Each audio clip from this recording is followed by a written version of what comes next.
Welcome to another Blender bite-sized video. In this one, I'll be showing you how to make a procedural toxic slime material.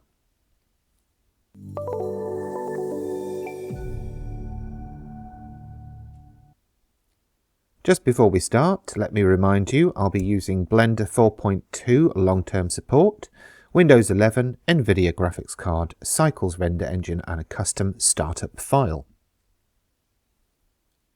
Just before I continue with the tutorial, let me remind you that you can grab this material and hundreds more on my Gumroad store, blenderbitesize.gumroad.com. Okay, so here I am with my scene already set up. I have a room with some lights, a camera, an object. That's my custom startup file. I'll show you how to do that in a different video. I'm going into the shading tab and I'm enabling display render preview. Now, just before I start the material, let me talk you through a few things. I'm using the Cycles render engine. I've got the noise threshold set at 0.1, the denoiser enabled. I've got max bounces set as you see here.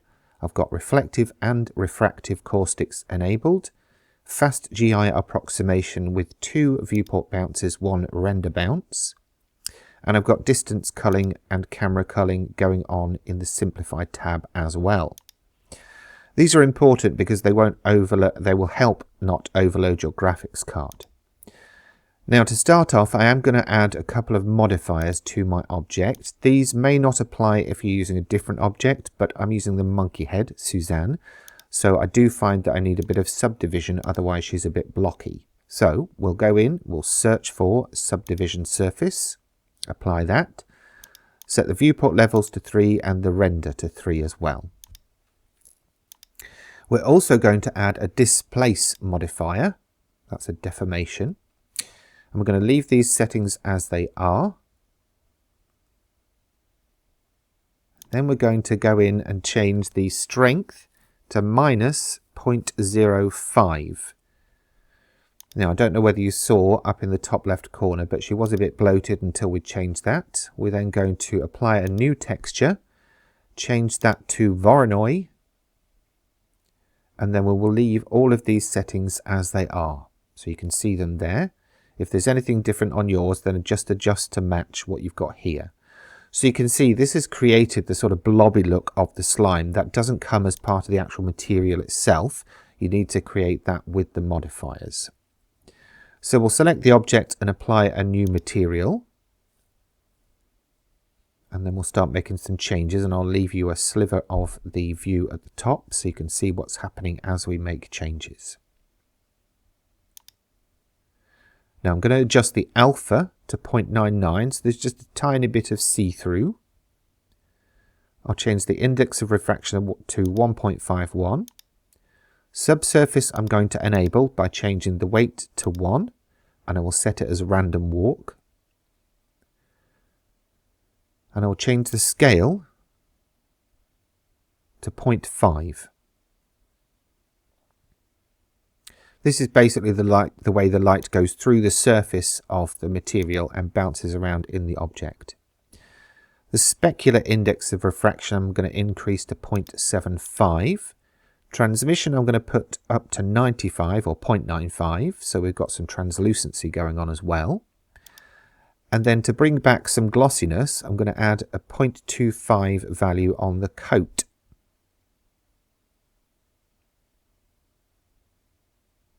So we can see there what we've got so far. A nice sort of see-through or translucent blobby liquid. Now I'm going to press Shift A and search for a texture coordinate. And I'll place that off to the side. And I'm going to connect the object output from that to the base color of the principled shader. And you can see it's gone all weird. Then I'll search for a noise texture and place that on the line and snap it in place by left clicking the mouse button.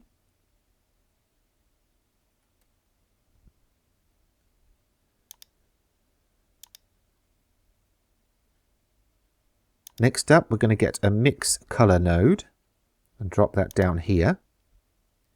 And we're going to connect the color output from the noise texture into the A slot, and the object output from the texture coordinate into the B slot. We're going to select clamp result and clamp factor and change the factor to 0.35. Then we're going to get a mapping node and put it in after that mix node. Next up, a Voronoi texture.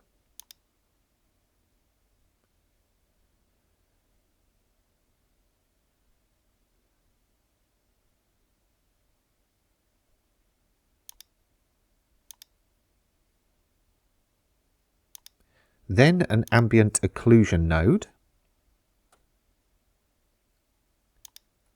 And we're going to connect the color output from that to the color input of the ambient occlusion and the position data from the Voronoi into the normal of the ambient occlusion. Make sure to check inside. Then we'll get a color ramp, and that will convert all that color data to black and white.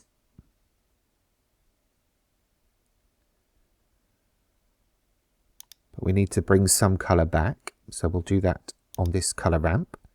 We'll add an extra color marker by clicking on that plus. And we'll just find the color that we want for the overall tone of the slime. So I'm going for a nice toxic green.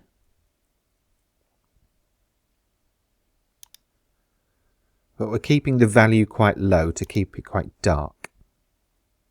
So I'm going to go for hue of 0.35, saturation of 1 and value of 0.1. Or maybe 0.375 on the hue. I changed my mind. Then we're going to put our cursor over that colour block and press Ctrl C to copy it, and then select each colour marker and then go over the colour block again and Ctrl V to paste it. And then we're going to increase the value for each of those subsequent colour markers. So the second one we're going to increase to 0.3, and that third one we're going to increase, not 0.5, let's go for 0.6. Make sure to copy that one as well. And then we're going to take that and plug it in the roughness. Then we're going to find an RGB curves node and plug that between the color ramp and the base color of the principled shader. And then we're going to click on that diagonal line twice and drag it so that we have like an S curve.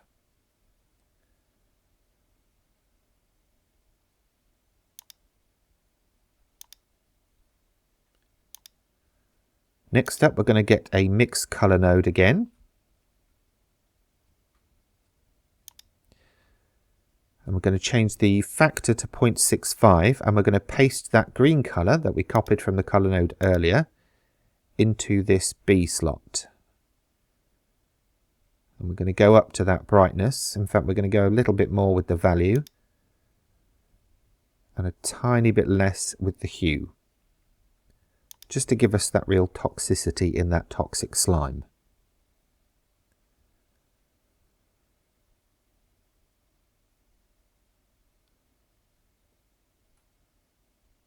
So there we have a nice, bright, bumpy, gloopy, toxic slime.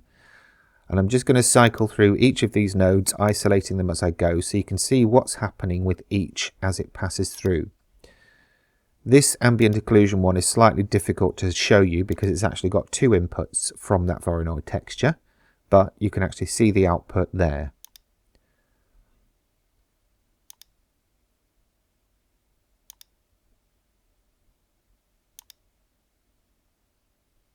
And there's our final result.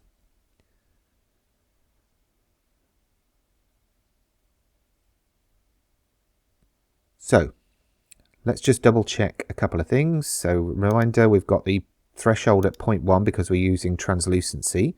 And in the compositing tab, I've got lens distortion and denoise mixing into a final output. So let's send that to render and see how we get on.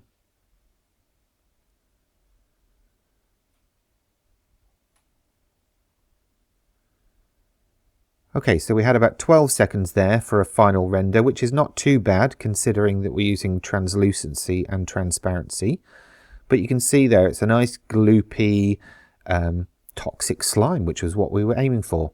Anyway, I hope you've enjoyed this one, and we'll give the video a thumbs up. Any comments, please leave below the video as usual, and of course subscribe for future content. Thanks for watching.